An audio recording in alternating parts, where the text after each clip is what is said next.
Ang mga piniling binilanggo sa San Carlos City, BJMP, gitudluan sa paghimo og PC nga ginama sa Lanot sa Abaca kaniadtong Abril 22 hangtod sa 24, 2014 dito sa sulod sa BJMP compound, Barangay 3.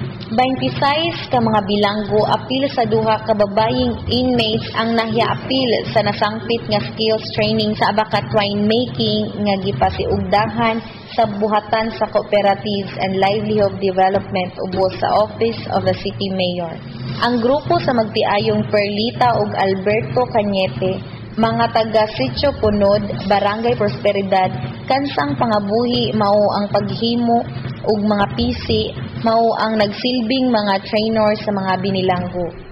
Gitudlo ni Perleta Cañete ang mga paagi sa paghimo og pinisi gamit ang lanot sa Abaca.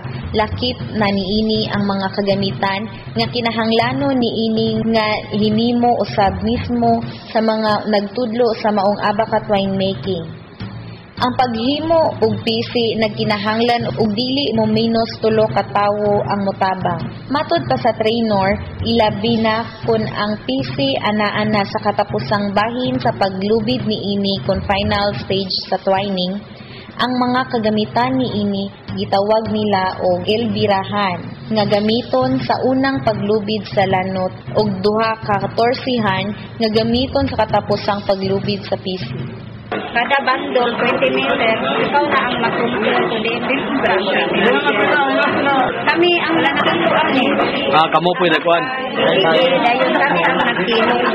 Kung ang kanang-kanang nabi, kayo nagkararan ng mga iba. Kaya ang ako ang pangumangkot sa adlaw, presento kami usok man, bisa diha sa pag-market sa garlic na may nangugradiha, pero wala kong sukol sa ng presyo. May pangitaan yung nilang bayad sa taga-Tigre.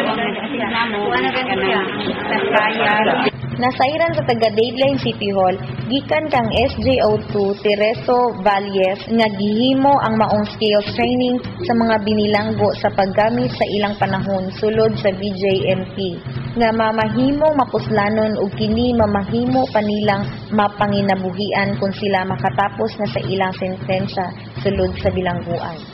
Gihimo usab kini sa paggamit sa ilang panahon imbis nga ilang gamiton ang ilang bakanting panahon sa mga buluhaton nga walay maayong ikadulot sama sa pagduwa og mga baraha ug uban pa.